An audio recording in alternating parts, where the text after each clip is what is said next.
চাওঁতে চাওঁতে হেঁপাহৰ ৰঙালী বিহু পদূলি মুখত আমি দেখিবলৈ পাইছোঁ যে গাঁৱে ভূঞে চহৰে নগৰে সকলোতে ৰঙালী বিহুক আদৰাৰ বাবে প্ৰস্তুতি।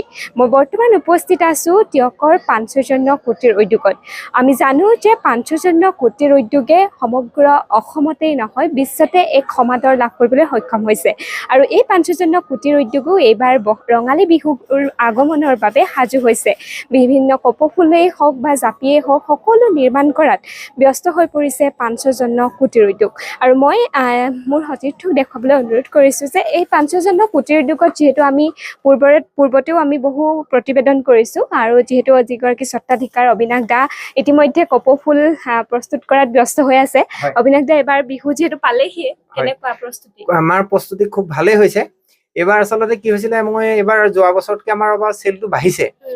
আমি এবাৰ ফেব্ৰুৱাৰীত গুৱাহাটীত এখন মেলা হৈছিলে, সৰজ মেলা। তাত আমি কপৌফুল অলপ লৈ গৈছিলো, অলপ মানে 1200 পিচ মান নিছিলো। তাত বহুত মানে গোটেইখিনিয়ে বিক্ৰী হ'ল। হোৱাৰ পিছত এতিয়া গুৱাহাটীৰ পৰা বিভিন্ন মানে ব্যক্তি আমাৰ লগত যোগাযোগ কৰিছে। আমি এতিয়া ফুলখিনি বনাই তেওঁলোকলৈ কুৰিয়াৰ কৰি পঠিয়াই আছো।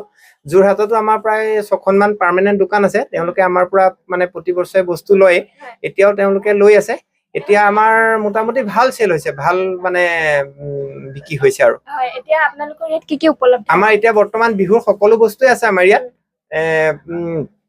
কপৌফুল আছে, ইয়াত দেখিছে বিভিন্ন সাইজৰ জাপি আছে। জাপি মোটামুটি আমাৰ ইয়াত মানে 6টামান সাইজৰ জাপি আছে। আপোনাৰ 24 ইঞ্চি, 18 ইঞ্চি, 12 ইঞ্চি এনেকে একদম বেষ্ট জাপিটোলৈকে এনেকে বিভিন্ন সাইজৰ জাপি আছে। গগনা আছে আমাৰ ইয়াত, গগনা ভাল কোৱালিটিৰ গগনা আছে। মানে আপোনাৰ একদম স্কেলৰ স্কেলৰ পৰা আৰম্ভ কৰি একদম মানে সকলোবিলাক গগনা আছে। তাৰপিছতে টকা আছে।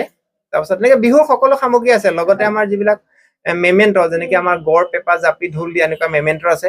আৰু এনেকুৱা সামগ্ৰীবিলাক আমি ৰাখিছো আৰু গ্ৰাহকৰ ভালে পাইছো। এতিয়ালৈকে ভালে হৈছে। আমাৰ অসমৰ বিভিন্ন জেগাত আমাৰ বিহু সামগ্ৰীখিনি ইতিমধ্যে আমাৰ গৈছে হোলচেলত, আৰু যোৰহাটৰো 4খনমান দোকান আমাৰ পৰা বস্তু লৈছে। যেটো আপুনি বৰ্তমান তৈয়াৰ কৰি আছে, এটা বৃহৎ মানে ৰোল দেখিছো। এটো কি হয় অকনমান মানে কৈ দিয়ক। আমি যেহেতু প্লাষ্টিক মানে বৰ্জন কৰো, আমাৰ কুটিৰ শিল্পত প্লাষ্টিক জাতীয় সামগ্ৰী একোৱে নাই। আজি বহুত দিনৰ পৰা আমাৰ নাই। এইটো একচুৱেলি সোলাৰ ৰোল বুলি কয়। এইটো সোলাৰ ৰোল। এইটোৰ পৰা আমি এনেকে কাটি কাটি কপৌফুলটো বনাও। এই কপৌফুলটো কিন্তু মই নিজে সৃষ্টি কৰা।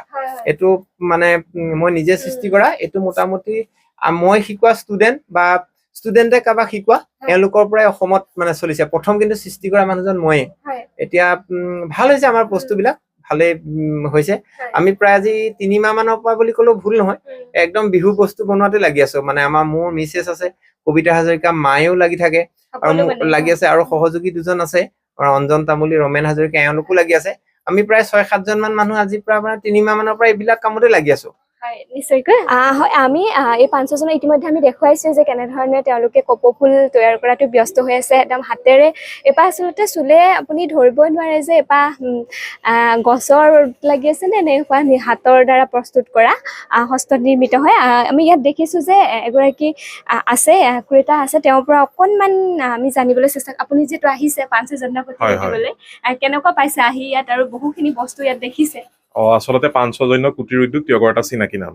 আৰু যিয়েই নহওক, আমি পাঞ্চজন্য কুটিৰ উদ্যোগত এনেও হলেও এপাক মাৰো।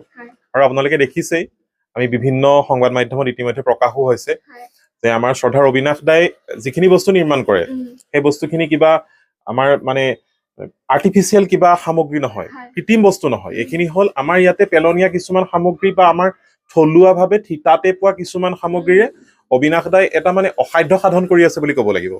আৰু সেইবাবে ইমান সুন্দৰকৈ আৰু ইমান ধুনীয়া হোৱাকৈ এতিয়া এই যিটো ৰোল আপোনালোকক দেখালে, সেই ৰোলটোৰে এই কপৌফুলপাহ, সুন্দৰ কপৌফুলপাহ বিহুত যি তেওঁ আগবঢ়াই দিছে আপোনালৈ, সঁচাকৈ এটা চাবলগীয়া শিল্প। আৰু ইয়াৰ মানে আমি এইকাৰণে আহো যে তেওঁ নিজৰ পৰিয়ালটোৰ লগতে আৰু সেই অঞ্চলৰ থলুৱা যিমানখিনি কৰ্মচাৰীক তেওঁ মানে এক প্ৰকাৰৰ নিযুক্তি দি ৰাখিছে। এইটো আচলতে আমাৰ অসমীয়া সমাজখনৰ কাৰণে এটা উল্লেখযোগ্য দিশ, ধনাত্মক দিশ। সেইবাবে আমি আপুনি আহিলে এই সুযোগতে মই অবিনাশ দাক বিশেষ ধন্যবাদো জ্ঞাপন কৰিছো আৰু আপোনালোকৰ চেনেলটোলৈও মই ধন্যবাদ জ্ঞাপন কৰিছো।